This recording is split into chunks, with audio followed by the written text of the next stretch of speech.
1910년 8월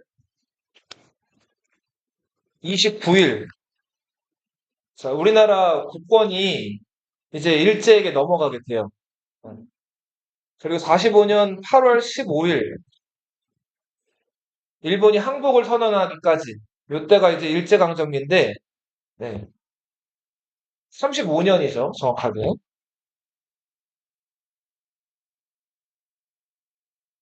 자, 이제 조선 왕실이 아니라 조선 총독부가 조선을 통치하는 최고 기구가 됐어요. 자, 총독부의 최고 사령관은 조선 총독이죠. 자, 초대 조선 총독이 데라 우치라 그랬죠. 이 사람 별명이 조선 왕이라 그랬죠. 입법, 사법, 행정, 군통수권 모든 게 다 이제 이 사람에게 있는 권한이고 이 사람은 군인이에요, 군인. 네. 총독 아래는 정무총감, 경무총감이 있었어요. 정무총감이 2인자, 경무총감이 3인자라고 보시면 돼요. 정무총감은 총독이 대통령이라면 국무총리격인 거예요. 정무총감은 자, 뭐 경찰 총장이면서 내무부 장관이라고 부를 수 있는 사람이 경무총감입니다. 중추원이란 기구가 있었는데 중추원은 당시 그 친일 인사들이 예, 이 중추원 관직을 받았는데 실권, 의사결정권이 없는 기구예요. 그냥 이름만 있는 기구. 근데 여기다가 이름을 올린 조선인들은 아주 아주 유명한 친일파들. 이완용이 이제 중추원의 그 부의장이었죠. 중추원 의장은 보통은 일본인들로 임명되고 그 바로 아래 부의장까지 올라간 사람이면 정말 악질 친일파들이라고 보시죠. 만약에 조상님 중에서 중추원에 속해 있었다. 자, 이런 분들이면 이제 친일파 자손들인 거죠. 행정조직도 조선 행정조직 8도가 이제 사라지고 13도, 12부, 220분 해가지고 일본이 만든 행정구역으로 개편이 돼요. 그리고 이제 이 도에 파견된 사람들을 처음에는 도장관이라고 부르다가 나중에는 도지사라고 부르게 돼요. 도지사 들어봤죠? 경기도지사 들어봤어요? 네.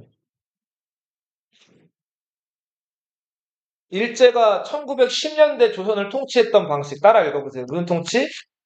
무단 통치. 20년대는 무슨 통치?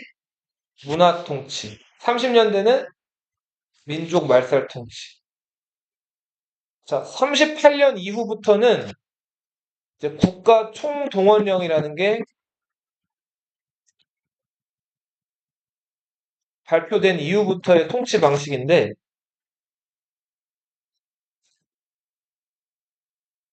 자, 10년대는 무단 통치라 그랬죠. 왜 이렇게 무자비하게 막 찍어 눌렀을까요?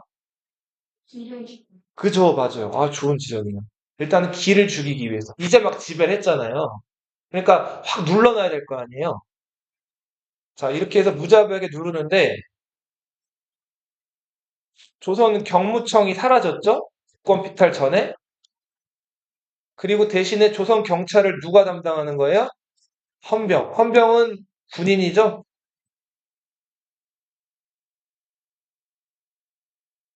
너희 혹시 이렇게 드라마 같은 거 보면 그 왜 저 경찰 형사들이 누구 잡으러 왔는데 범인들 잡으러 왔는데 그 좀 아주 꽤 많은 그 능수능란한 범인들은 형사들한테 되려 이렇게 물어 이렇게 형사들이 잡으러 왔다 그러면은 형사들한테 뭐 있어? 라고 되려 묻는 경우들 있죠.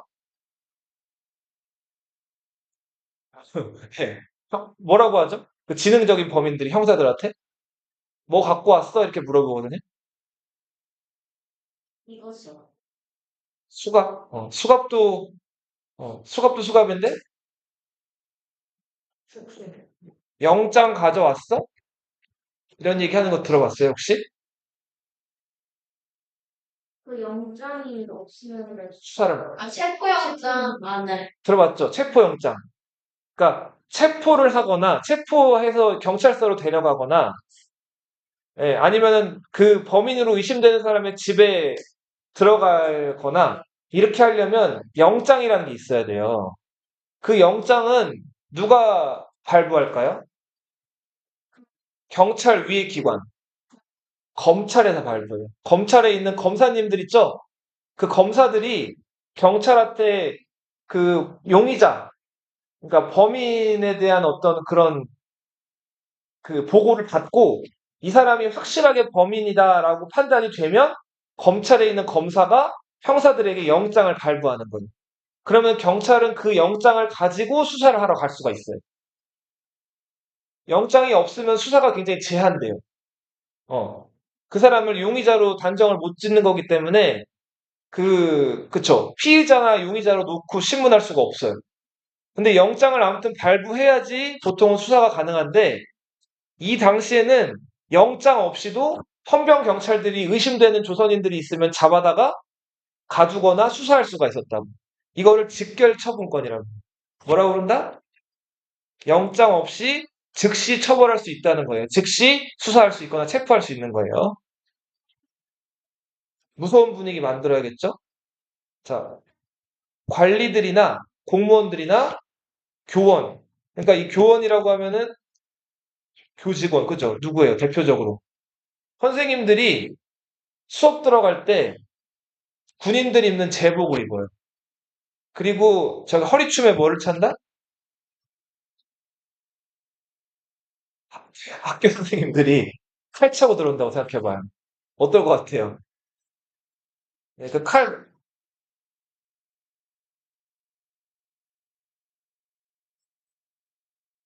네, 칼이 장난감 칼도 아니고, 네, 시퍼런 진검을 갖고 들어온. 그거 맞아요, 카타나. 근데 그 칼을 뽑아가지고 뭐 애들을 해치거나 그러진 않았지만, 그죠. 그 칼을 차고 들어오는 것 자체가 무섭죠, 좀. 그러니까 만약에 휘두르면 잘못하면 죽을 수도 있는 칼인데. 그리고 조선인들만 데려다가 때리는 거예요.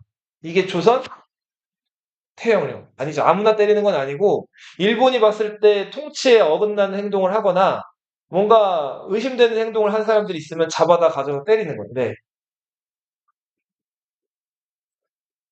그렇다고 친일파까지는 아닌데 막 너무 막 잘하고 잘 알고 그러면은 일본. 그쵸. 일본 입장에서는 뭔가 독립 운동을 할 수 있다라고 판단을 하게 되면은 데려와서 일단은 아니 아니. 매부터 때리는 거죠.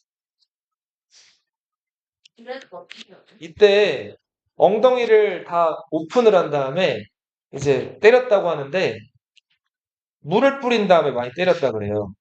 그래서 물볼기, 물을, 그쵸. 물을 엉덩이에 뿌린 다음에 매를 맞으면, 맞아보면 알아요. 매가 붙어요. 예, 예. 그냥 맨살에 맞는 것보다 물 뿌린 다음에 맞으면 훨씬 아프거든요. 그리고 당시 매로 많이 썼던 도구가 뭘 것 같아요? 저기. 회초리, 물풀의나무, 야구바타. 이거 그냥 그때 있었던 말이니까 쓸게요. 소존매.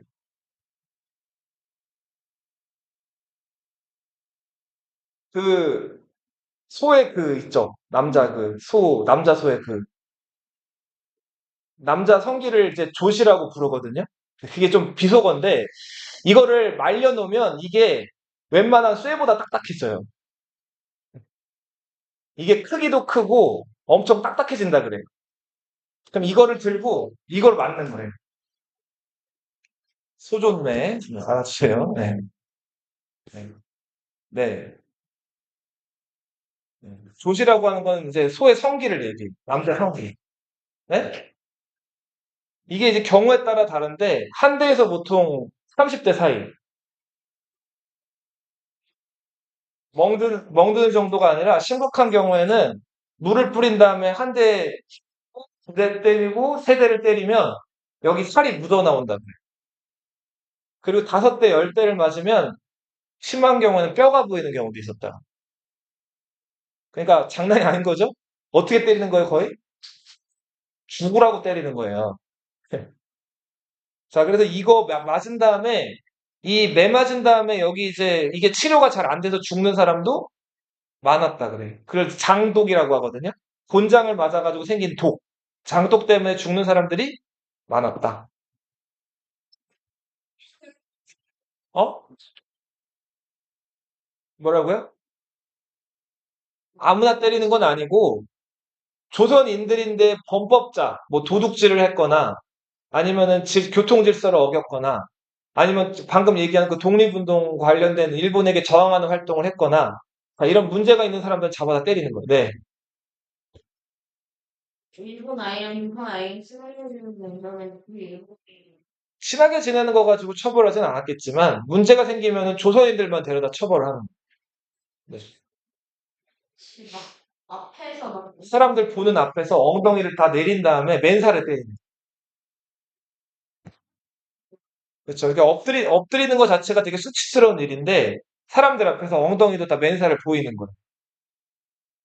일본인들은 안 한다고. 이게 조선 폐영령이잖아. 그렇죠. 크게 다칠 수 있죠. 자, 언론, 신문이죠? 출판, 집회, 결사 이런 거 못하게 해. 신문 다 없애버리고 계몽단체도 해산한다. 조선 교육령이라는 걸 발표하는데, 자, 여기서 국어가 한글에서 뭐가 된다? 일본어로 바뀌어요. 조선시대 일제강점기 때 교과서를 보면 국어 교과서라고 써 있는데 거기 일본어가 적혀 있어요. 그리고 보통교육. 이 당시에 수학이라고도 안 부르고 산수 이렇게 불렀어요.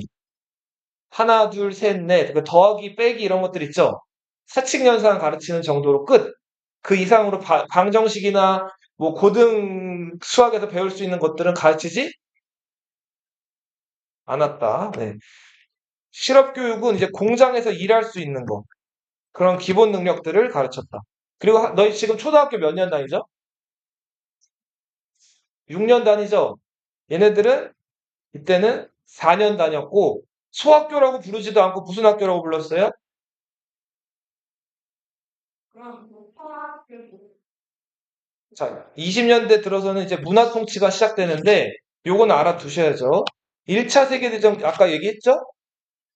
1차 세계대전이 끝나고 이때 파리 강화회의가 열렸죠.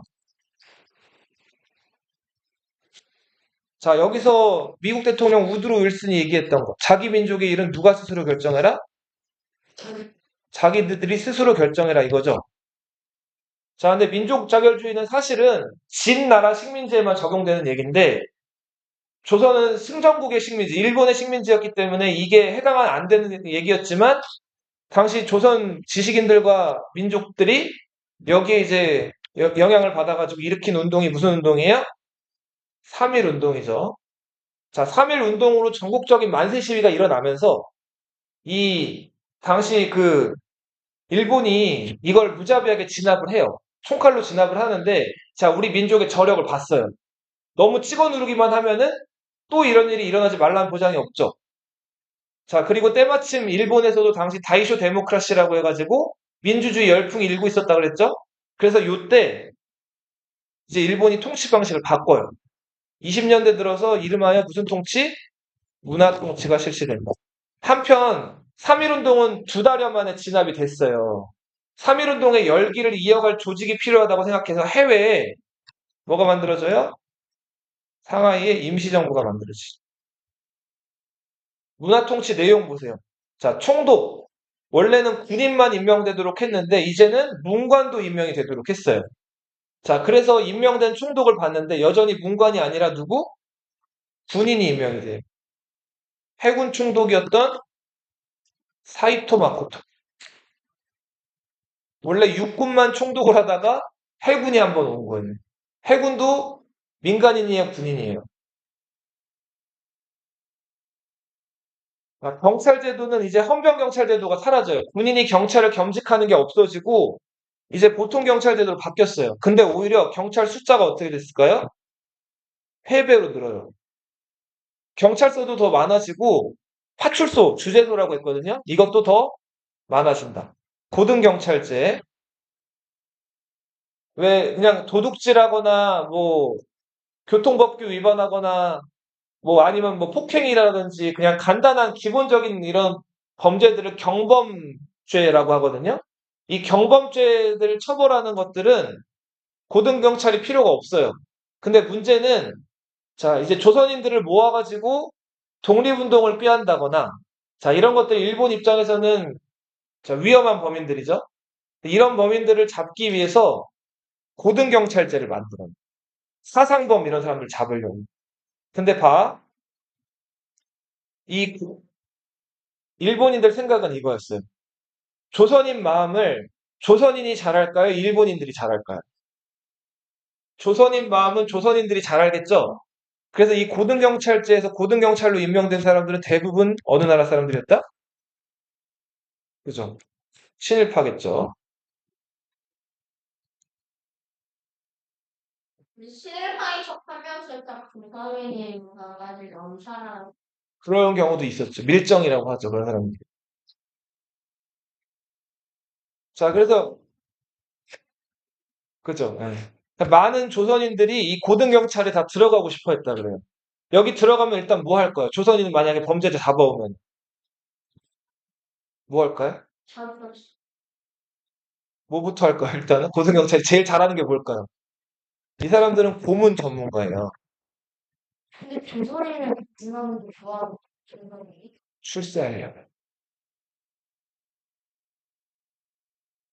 자, 공무원 부모님들 중에 공무원이신 분 없나? 공무원들의 지상 과제는 뭐예요? 몰라. 올라가는 거예요. 출세하는 거. 9급에서 시작했으면 몇 급이 되고 싶어요? 8급. 8급이 됐으면 7급, 6급, 5급 계속 올라가고 싶은 거예요. 근데 이 당시 때 출세할 수 있는 방법은 압도적인 실적을 내거나 아니면은 오랫동안 근무하거나인데 보통 젊어서 출세하고 싶어요? 나이 많이 먹어서 출세하고 싶어요? 젊어서 출세하고 싶죠? 돈 많이 받고. 젊어서 출세하려면 공을 세워야 돼요. 조선인 고등경찰이 공을 세우는 방법 뭐가 있을까요? 조선인 독립운동가를 잡아가지고 그럴 아주 그 독립운동 큰 세력들을 소탕하는 거예요. 조직을 검거하는 거죠, 단체로. 그렇게 되면은 고급이 7급으로 올라가고 7급이 5급 막 두 계단씩 올라간단 말이에요. 그러니까 친일파 경찰들 중에서 이 조선인 독립운동가들을 잡으려는 고등경찰들이 많았고 실제로도 그렇게 승진을 하는 사람들이 많았어요. 자, 그리고 기본권들을 보장해줘요. 관리들, 교원들이 더 이상 제복도 아니고 칼도 안 차요. 그리고 언론, 집회, 출판, 결사의 자유도 보장해줘서 이때 우리나라 최초의 민족신문이 만들어지는데 이 신문들이 조선일보와 동아일보. 그죠? 지금도 조중동 해가지고 조선일보, 중앙일보, 동아일보가 3대 메이저 신문이죠. 우파 신문. 네. 조선일보는 처음에 재정난을 겪다가 금광, 우리 평안도 운상금광 유명하다 그랬죠. 그 평안도 운상금광에서 대박 금광을 채굴한 사람이 있었어요. 이 사람 금광으로 떼돈 번 다음에 자, 금광을 바로 현금화해서 처분했어요. 그 다음에 엄청난 돈이 생겼겠죠. 그걸로 신문사 조선일보를 인수를 해요. 이 조선일보 인수했던 사람이 방응모라는 사람이에요. 누구? 뭔데? 방응모. 방응모 손자였던 방일영, 방우영 형제가 조선일보 회장, 사장을 했다고. 그리고 그 방씨 일가가 조선일보를 엄청 키운 다음에 자, 80년대에 여기를 사요. 어디를 샀을까요? 교육이 당시에 인기가 많았단 말이에요. 누구나 다 고등학교 졸업하면 대학 가고 싶죠. 좋은 대학교 가고 싶죠. 이 조선일보에서 나중에 연세대를 사요. 지금도 방씨 일가가 연세대에서 가장 많은 지분을 가지고 있다. 조선일보, 연세대 커넥션. 동아일보 역시 마찬가지로 처음에 재정난을 겪어요. 그러다가 당시 호남 지역에서 호남 지역의 만석군 땅을 엄청 많이 가지고 있고 요 당시에 또 방직회사 운영해가지고 옷 만드는 거로 돈 때로 벌었던 재벌 호남 재벌 김성수. 이 김성수가 동아일보를 사면서 동아일보가 크기 시작해요. 김성수도 교육이 미래라는 걸 알았어요.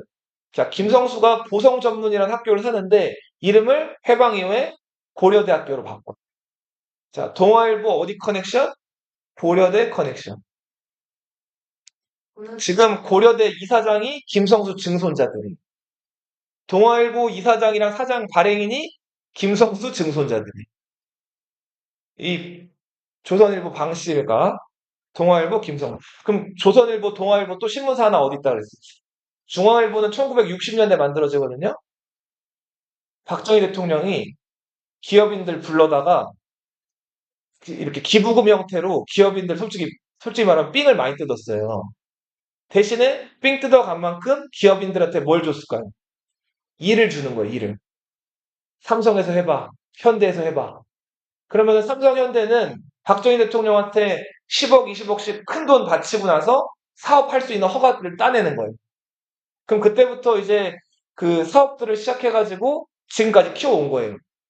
삼성의 이병철. 네. 자, 이런 사람들 계속 기업을 운영하다 보니까 어처구니 없는 일들이 너무 많아요. 돈 좀 벌만하고 잘 나가는가 싶으면은 나라에서 대통령이 그 회사 주식이나 이런 것들 나라에다 바치래요. 그리고 기부금 형태로 계속 10억, 20억 막 이렇게 돈을 자꾸 달라는 거예요. 자, 기업인들 입장에서 10억, 20억이 작은 돈이 아닌데 정부에서 자꾸 달라고 하죠. 열받았겠죠? 이거 지키려면 어떻게 될까요? 당시에는 법 위에 대통령이었는데 대통령 이길 수가 없죠. 대통령 이기려면 어떻게 해야 될까요? 언론이 있어야 돼요. 신문사 뉴스 같은 게 있어가지고 방송국 운영하면서 당시에는 물론 방송도 대통령에서 통제가 됐지만 그래도 혹시 모르죠. 자, 대통령 힘이 빠지거나 했을 때 뉴스나 신문사 이용해가지고 글로 공격하면 되잖아요. 그래서 이병철 삼성 사장이 당시에 신문사를 하나 만들었어요. 그게 무슨 일보예요? 중앙일보예요. 근데 기업인이 신문사까지 같이 가지고 있다는 거 세상 사람 눈치에 보기 안 좋죠. 기업인들 안 그래도 돈도 많이고 재벌인데 신문사까지 가지고 언론을 쥐락펴락하는 게 또 그 인심에 그러니까 사람들 눈초리에 좋지도 않고 정부에서도 그걸 별로 안 좋아했단 말이에요. 그래서 이병철이라는 사람이 자기 아끼는 부하 사장 중에서 그 홍진기라는 사람이 있어요. 일 잘하는 사람. 그 사람한테 중앙일보를 넘겨요. 대신에 그때부터 어떤 일이 벌어지냐면, 자, 이병철 삼성 사장이 이제 나중에 회장이 되죠. 이병철 회장이 제일 예뻐했던 셋째 아들이 있어요. 그 사람이 이건희라는 사람 들어봤어요? 네. 이건희랑 홍진기의 딸이었던 홍라희 둘을 결혼을 시킨다고. 네. 그래서 이건희랑 홍라희가 결혼을 해요.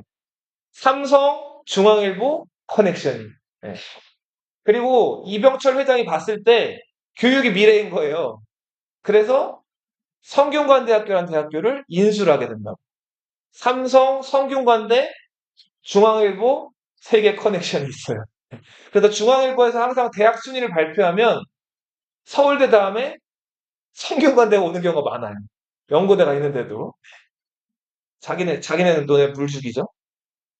나중에 이제 이건희랑 홍라희 여사 사이에서 태어난 아들이 지금 삼성전자 회장 누구예요? 이재용이죠. 네. 삼성은 이병철의 삼성이에요. 그 이병철의 손자가 이재용. 자, 그런데 이렇게 겉으로는 신문사도 허용해주고 언론 집회 출판의 결사를 허용해줬지만 속으로는 또 대처를 했죠. 치안유지법이라는 걸 만들어요. 이거 아까 얘기했죠. 이거 누구 때려잡기 위해서? 공산주의자. 당시 독립운동가들 중에서 공산주의를 믿는 사람들이 많았어요. 왜 공산주의자들이 갑자기 늘어났을까요? 하늘, 하늘, 아주 생각하는 그것도 맞는 얘기고 정확하게 얘기하면 나라 바깥에 큰 나라 기타 러 러시아 러시아란 나라에서 1차 세계대전 중에 무슨 혁명이 일어났죠? 공산주의 혁명이 일어났죠. 그리고 공산주의 혁명이 실패했어요? 성공했어요? 성공해서 소련이 만들어졌죠. 그래서 많은 지식인들이 진짜 공산주의로 뭔가 해볼 수 있다. 자, 이런 꿈들을 꾸게 된 거예요. 그래서 조선에서도 조선공산당이라는 그 공산주의 정당이 만들어져요. 비밀리에. 자, 당시 레닌, 선생님 봐봐. 레닌이라는 사람이 내세운 원칙은 일국 일당의 원칙이에요. 식민 지배를 받던 그렇지 않던 한 나라에 하나의 공산당이 만들어지면 그 나라를 소련이 경제적으로 지원하겠다는 거예요. 자, 소위 말해서 소련이 돈줄 역할을 자처한 거죠. 이래서 이때 국내 공산주의자들이 조선을 대표하는 공산당 하나를 만들어서 소련으로부터 돈을 타내기 위해서 열심히 공산주의 활동을 하기 시작한다고. 이거를 이제 일본은 막으려 그랬어요. 그래서 만들어진 법이 무슨 법이라고요? 신문 발행은 허용했지만 검열, 기사 같은 것들 일본에 반대하는 기사 있으면 다 삭제하거나 정간이라고 하는 거는 신문 발행을 중단시키는 거, 정지하는 거. 폐간을 없애버리는 거죠. 이런 걸 많이 해요. 정치에 참여할 수 있는 권리들도 줘요, 조선인들. 자, 도평회, 구면협의회 같은 게 만들어져서 투표 같은 것들도 해서 조선인들을 뽑을 수도 있게 만드는데 대부분 조선인들이 많이 뽑히지도 못하고 뽑힌 조선인들도 대부분 다 친일파들. 그리고 이렇게 뽑힌 사람들도 실제로 어떤 결정권이 있는 사람들이 아니에요. 의사결정권이 없이 자문이라고 하는 거는 그냥 일본의 정치인들을 옆에서 돕는 역할 정도밖에 할 수 없는 자, 그런 통치가 이제 문화 통치였다. 자, 이런 통치를 선생님 봐봐.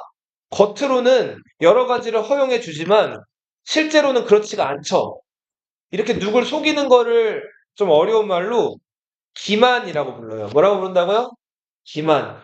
자, 이런 통치를 기만적 통치라고 하고 그래도 겉으로나마 일본인들이 지금 햇볕 정책을 하는 거죠. 여기에 협력해가지고 친일파들이 점점 더 늘어나게 된다고요. 이제 조선이란 나라는 더 이상 가망이 없다고 판단을 하고 일제 통치가 생각보다 괜찮은데 하면서 여기에 협력하는 사람들이 등장을 해요. 이 사람들은 조선 민족의 영혼, 성격 이런 것들을 일본식으로 바꿔야 된다고 주장을 해요. 이런 게 민족 개조론, 일본 통치를 인정하는 가운데 일본 천황, 일본 정치인들 아래서 조선인들끼리 스스로 정치해보자. 이게 무슨 론? 자치론. 대표적인 인물이 춘원 이광수라는 사람 들어봤어요? 호가 뭐라고요?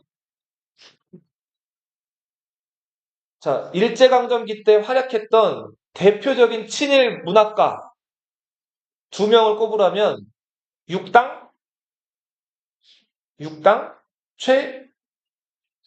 최남선. 예.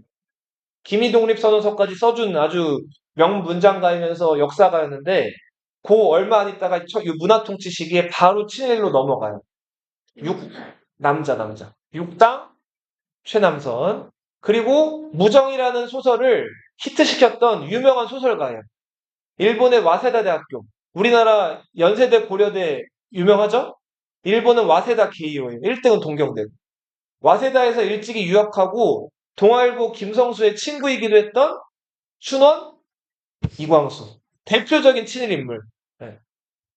이 이광수가 네, 그 민족적 경륜이라는 글을 동아일보에 실어요. 근데 이 글이 이제 일본 통치를 인정을 하고 조선 민족들이 일본화, 일본 민족처럼 이제 바뀌어야 되는 것들에 대한 당위성을 얘기한 글이에요. 점점 이런 사람들이 등장한다. 그렇죠. 근데 이 사람 문학적으로는 다 이제 요 당시 때 문학에서 1등 하면 이 사람이었어요. 문학적으로는 천재. 네. 근데 이 인간성에 있어서는 꽝인 거죠. 예. 자, 요 당시에 민족주의 진영이 분열하게 되는데 이렇게 이광수 같은 사람들을 일제 통치에 타협하자는 이름하여 무슨 주의자? 타협적 민족주의자라고 불러요. 반면에 저렇게 타협하면 안 된다 이런 사람들을 비타협적 민족주의자라고 불러요.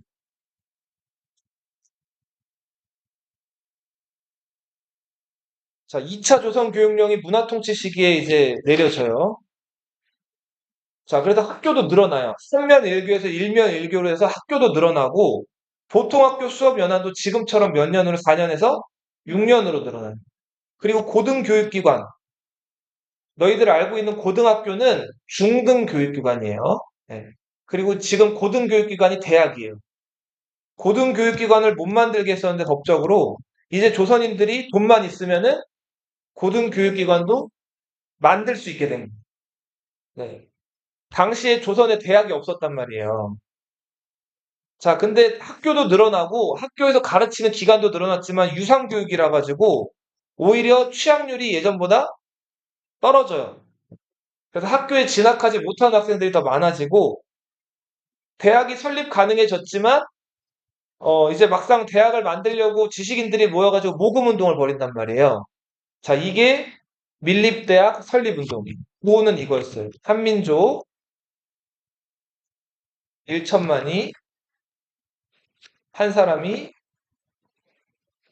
1원씩. 그러면 1,000만 원 모이죠? 1,000만 원이면 당시에 대학 만들 자금으로 충분했단 말이에요. 근데 이 돈이 모이지를 않아요. 모금도 저조했고 모금하려고 강연하러 다니면 일본이 이걸 어떻게 했을까요? 다 총독부에서 경찰들을 보내서 이걸 다 방해했다. 대신에 일본이 이 반발을 무마하고 어떻게든 조선에서도 지식인들을 길러내야 되잖아요. 자, 그렇게 해서 일본이 만든 대학이 따라 읽어보세요. 무슨 대학교? 경성, 따라 읽어봐 같이. 무슨 대학? 줄여서 경성제대라고 불리는데 이게 오늘날의 무슨 학교예요? 서울대학교예요. 그죠? 네. 이게 해방 이후에 서울대라고 이름을 바꿔요.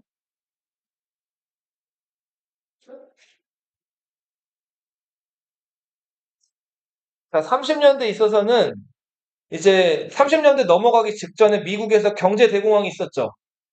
자, 여기에 대해서 일본은 당시 이 대공황을 극복할 만한 별 대책이 없었기 때문에 자, 주변 지역을 침략을 했다 그랬죠. 이러면서 일본이 내세웠던 게 군국주의였죠. 청일전쟁, 러일전쟁, 1차 세계대전을 승전으로 이끌었던 우리 군이 앞서서 일본을 이끌어가야 된다. 자, 그러면서 이때 일본 정치인들, 민주주의를 얘기했던 일본 정치인들을 군인들이 막 암살하기도 해요. 그리고 군이 중심이 돼가지고 정부의 허가를 받지도 않고 단독으로 조선에서 만주로 출병을 간단 말이에요. 이때 만주로 출병 갔던 일본 군대를 관동군이라고 합니다. 자, 이 관동군이 주도했던 만주 침략, 이걸 뭐라고 불러요? 네 글자. 만주 사변. 그리고 여기다가 청나라의 마지막 황제였던 만주인 투이를 여기 꼭두각시 황제로 세운단 말이에요. 그리고 만주국의 차관들을 다 중국인이 아닌 누구로?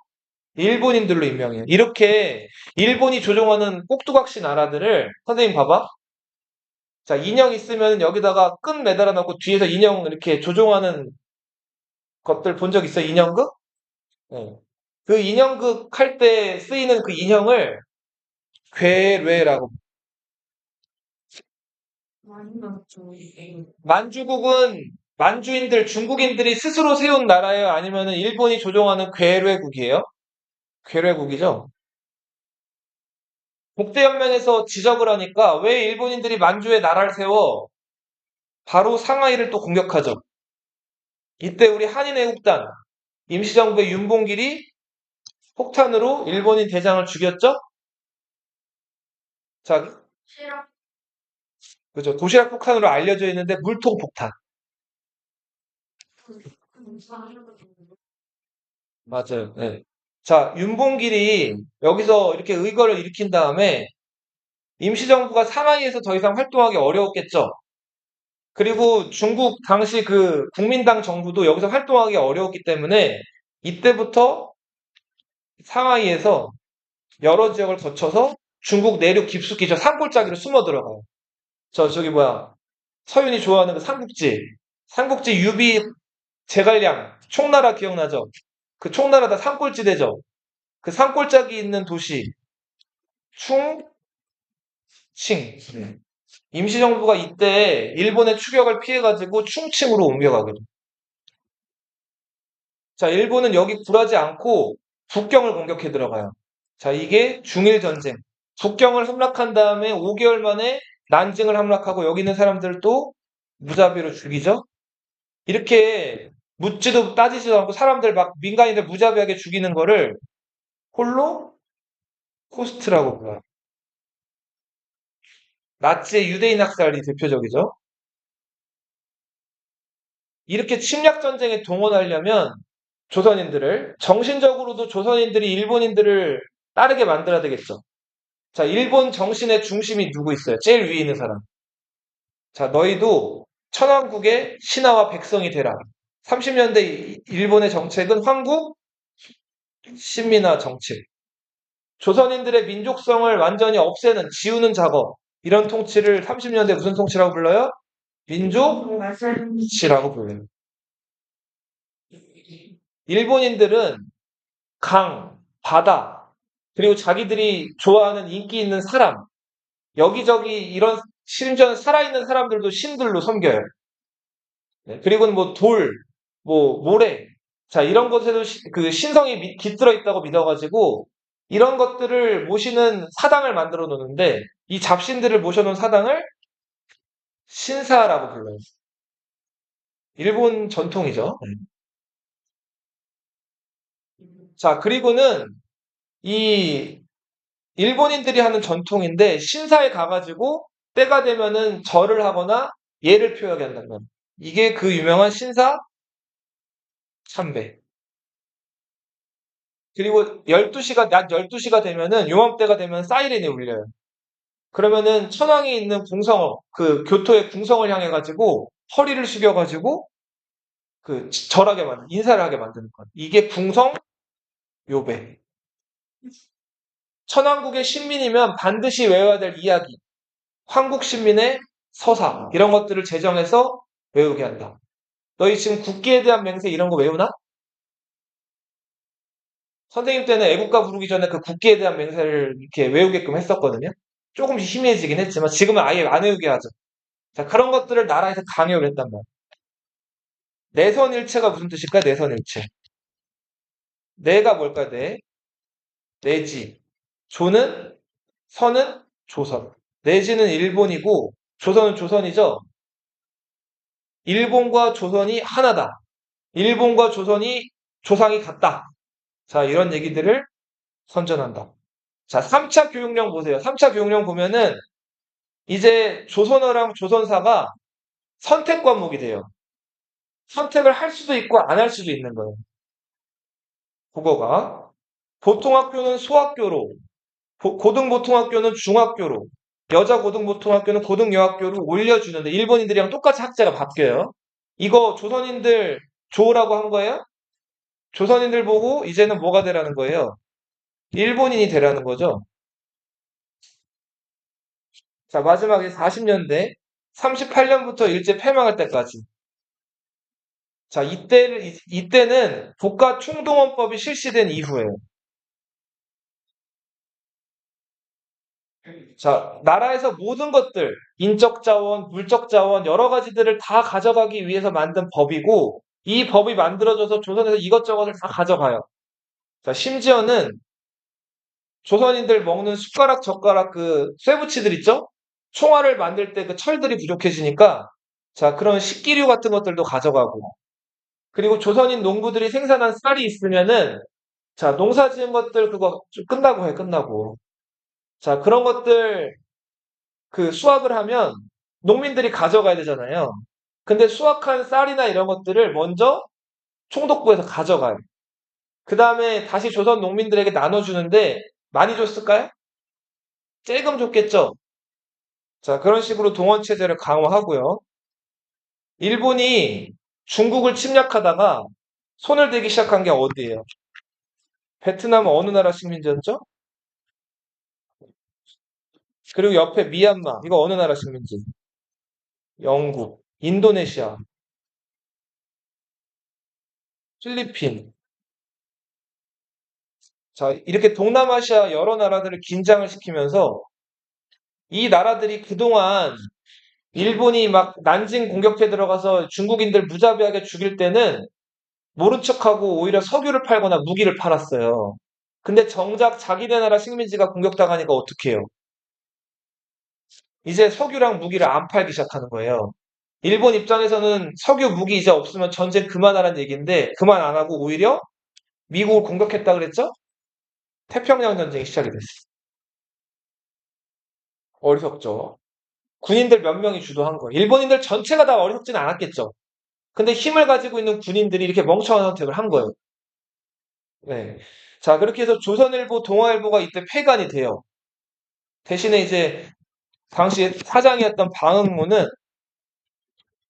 조선일보 폐간한 대가로 80만 원을 받고요. 동아일보 김성수는 그 동아일보 폐간한 대가로 50만 원을 받아요.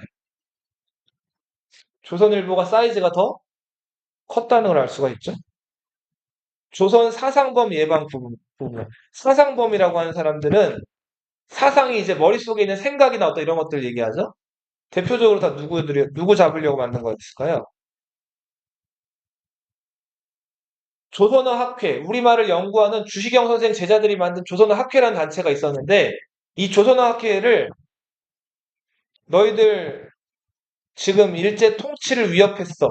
치안유지법을 적용해가지고 해산시켜버려요. 국민정신 총동원. 총동원이라는 얘기가 나오면 다 이 총동원 시기 얘기예요. 조선연맹, 이런 것들이 만들어지고, 자, 애국반이 만들어져요. 너희 그거 말고, 저 봐봐. 선생님 봐봐. 아파트에 요즘에는 잘 쓰진 않는데, 반 이런 거 들어봤어요? 아파트 통장, 반장 이런 사람들 잘 못 들어봤죠?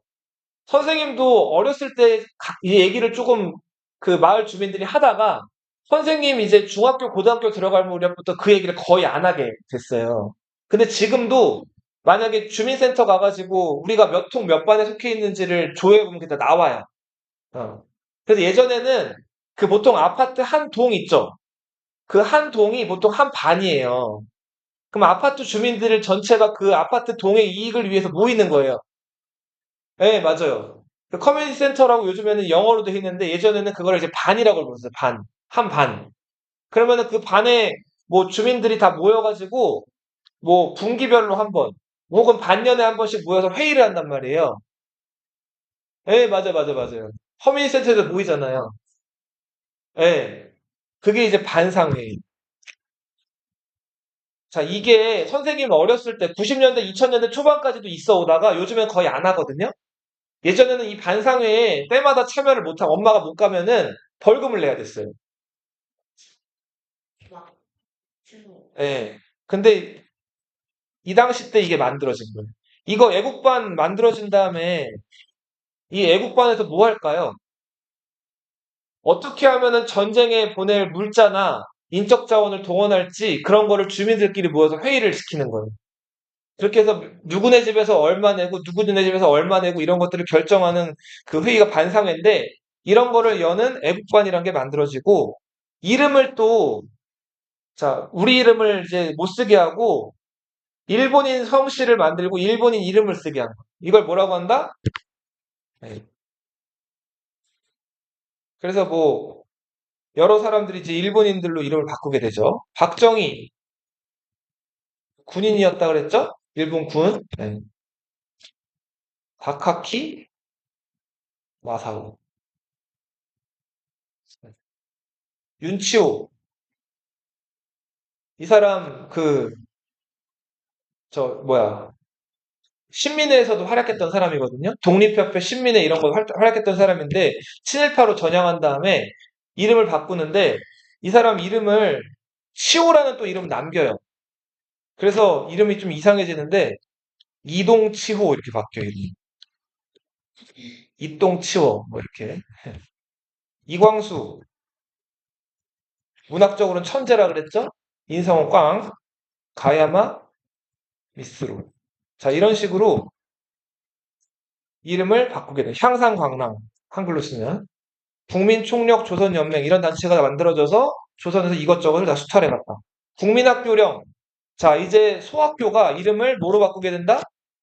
선생님 초등학교 2학년까지 국민학교였어요. 그러다가 3학년 되면서 초등학교로 바뀌어요. 이게 김영삼 정부 때 바뀌어요. 초등학교로 바뀐 게 언제라고요? 김영삼 정부 때 역사 바로 세우기라는 걸 해가지고 이때 바뀌어. 4차 교육령으로 조선어랑 조선서 과목이 특별화 돼요. 여기까지. 21페이지 38번.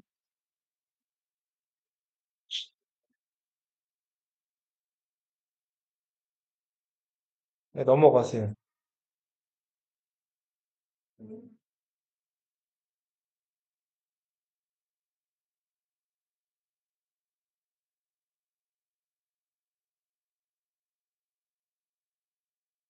그것도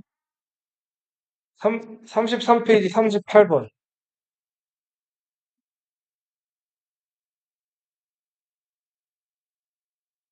넘어가세요.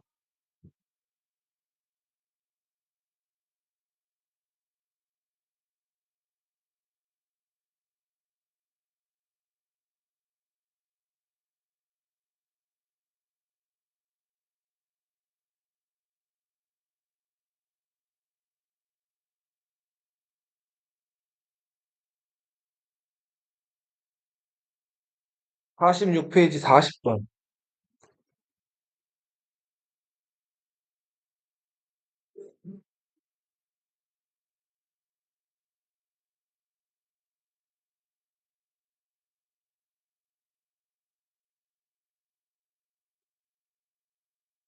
오십육 페이지 34번.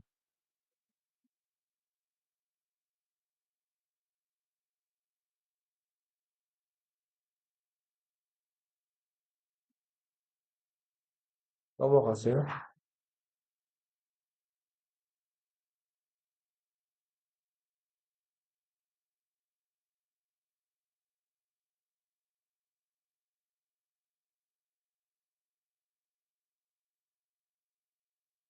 70페이지 41번.